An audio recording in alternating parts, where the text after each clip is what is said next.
Hi folks, the review fella here. A few of you have contacted me asking how to turn off the home screen auto start. That is the app ribbon or tiles that auto pop up when you turn your TV on, and annoyingly sit there for a few seconds even though you may not want to use them. This is easily stopped, and we can also take the opportunity to stop LG forcing sponsored advertising in the home menu, which is a bonus. All you need to do is go into settings, and you can bring all settings up if you press the cog icon on your remote. Then to General,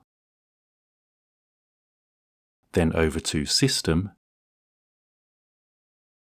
then select Additional Settings, and then Home Settings. Turn off Home Auto Launch, which stops the app ribbon or tiles from auto starting, and you can easily get your apps when you need them by pressing the home screen on the remote. Here we can also turn off sponsored advertising from appearing in the home menu. Once done and the TV is restarted, you can see the home menu no longer appears. I hope you found that useful. Give this video a thumbs up please if you did, it's very much appreciated. And please subscribe if you want to see more. Check out the links in the description to my gear should that interest you. Thanks again, please stay safe, and I very much hope to see you soon.